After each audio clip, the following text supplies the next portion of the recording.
இது அமாவாசை அன்னைக்கு நான் செஞ்ச வேலையோட ரொட்டீன் வேலையோட வீடியோ தான் இது.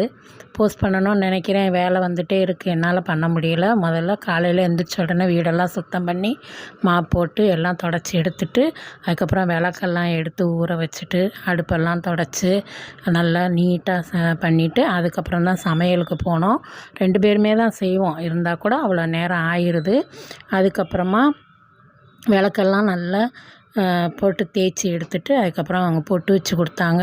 அதுக்கப்புறம் சாமி கும்பிட ஆரம்பித்தோம். அன்றைக்கி வந்து வாழைக்காய், சாம்பார், அப்பளம், வடை பாயாசம்லாம் இந்த அமாவாசைக்கு செய்யாமல் சிம்பிளாக வச்சு சாமி கும்பிட்டோம். ரொம்ப நல்லா இருந்துச்சு. எல்லாம் பூ போட்டு எல்லா சாமிக்கும் பூ போட்டு விளக்கேற்றி அப்புறம் படையல் போட்டோம். சாதம், சாம்பார், வாழைக்காய், அப்பளம், அதுக்கப்புறம் ஊதுவத்தி, சாம்பிராணி எல்லாம் கொளுத்தி வச்சு சாமி கும்பிட்டு முடித்தோம். இதுதான் எங்களோட அமாவாசை ரொட்டீன். லேட்டாக போஸ்ட் பண்ணுறதுக்கு சாரி. பாய்.